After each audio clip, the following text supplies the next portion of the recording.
3 वर्ष झाली, परीक्षा देखील दिली, निकाल देखील लागला, पण हातात पदवी मात्र नाही. डॉक्टर बाबासाहेब आंबेडकर मराठवाडा युनिव्हर्सिटीमध्ये 72 एम.एड विद्यार्थ्यांना 2023 पासून आजतागायत पदवी प्रमाणपत्र मिळालेलं नाही. उच्च शिक्षण पूर्ण करूनही हे विद्यार्थी अधिकृत कागदपत्रांच्या प्रतीक्षेत अडकून पडले आहेत. विद्यापीठ प्रशासनाकडून या विलंबाचे कारण डेटा मेंटेनन्समधील तांत्रिक अडचणी असे सांगितले जात आहे.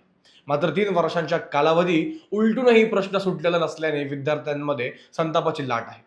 हा मुद्दा नुकत्याच झालेल्या विद्यापीठाच्या सिनेट बैठकीतही गाजला. सिनेट सदस्य पूनम पाटील यांनी हा विषय ठळकपणे मांडता प्रशासनाला जाब विचारला. विद्यार्थ्यांची नोकरी किंवा पुढील शिक्षणाची संधी यामुळे हुकली तर त्याला जबाबदार कोण, असा थेट सवाल त्यांनी उपस्थित केला.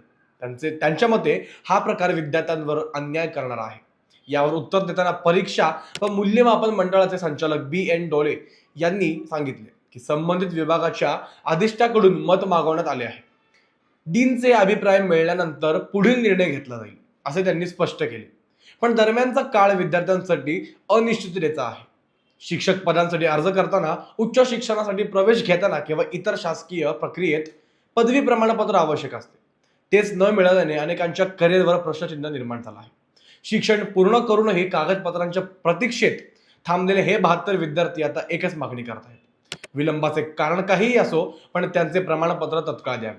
कारण पदवी ही केवळ कागदपत्र नाही, ती त्यांच्या 3 वर्षांच्या मेहनतीची, स्वप्नांची आणि भविष्यातील संधींची किल्ली आहे. या गोष्टींवरती तुम्हाला देखील काय वाटतंय आम्हाला कमेंट्सच्या माध्यमातून सांगायला विसरू नका आणि पाहत राहा न्यूज.मी अंशुकाशी.